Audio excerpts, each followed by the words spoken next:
Welcome back, everyone, to the Deep Dive. Today, we're tackling a really big one, the rivalry between Israel and Iran. It's complicated, it's dangerous, and it's been going on for a long time. We've gathered some great material, and our mission today is pretty straightforward. Cut through all the noise, give you the essential insights, help you get a clear picture of what's really happening. That's right, and it's key to understand right off the bat, this isn't your typical war with, front lines and armies clashing directly. It's more of a pervasive rivalry, really intense, driven by some deep-seated political differences, military calculations, even ideology. And what's really fascinating, or maybe worrying, is how these tensions just don't stay put. They spread, they affect the entire region, it keeps everything kind of constantly shifting. Okay, let's unpack that then.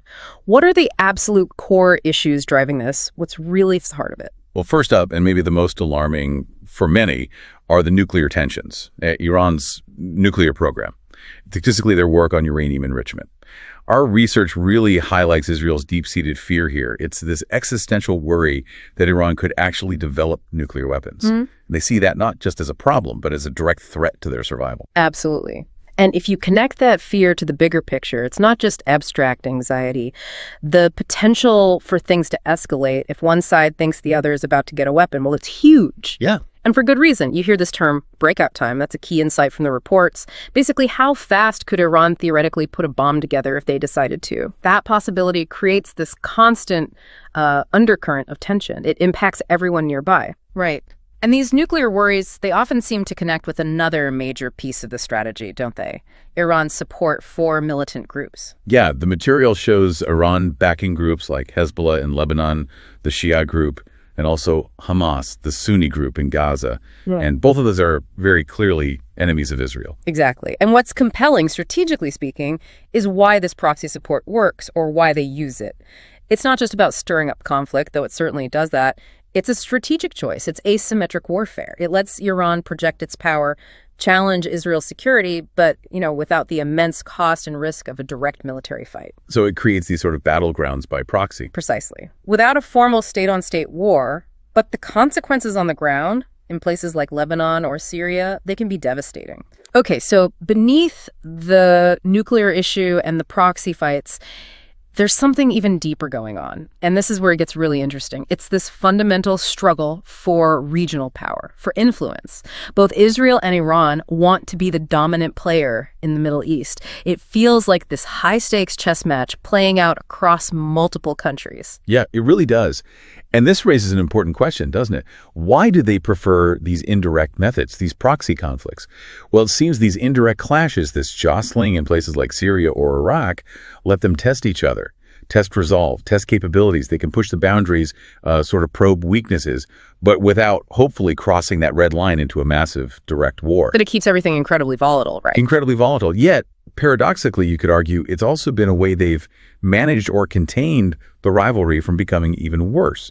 It's a strange balance. So let's shift to what's been happening more recently, say as of 2025.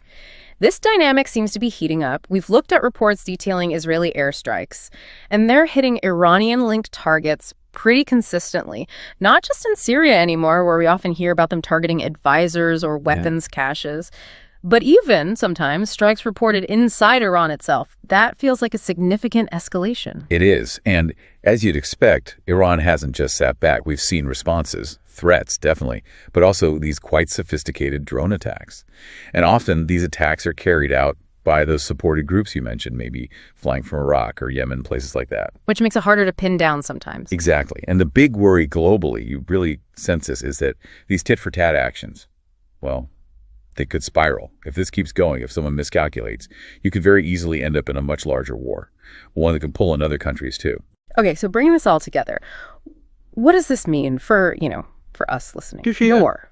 Well, it's clear this isn't just some distant problem. It's a serious ongoing conflict. And if it did erupt into a direct war, the effects could spread far beyond the Middle East. It really could impact global peace, stability, maybe even economies. Absolutely. Understanding these core drivers, the nuclear fears, the proxy strategies, that underlying power struggle, it's just crucial because the potential consequences, as you said, are so significant. They're far-reaching, really, for the whole international system. So as you think about everything we've discussed, here's maybe a final thought to chew on. How might this strange balance, this rivalry that plays out as a shadow war, avoiding direct confrontation but constantly seeking influence, how might that actually shape international relations going forward? What does it mean for global stability when you have powerful nations locked in this kind of state? Not quite peace, definitely not open war, but this endless strategic dance of indirect conflict, something to keep in mind.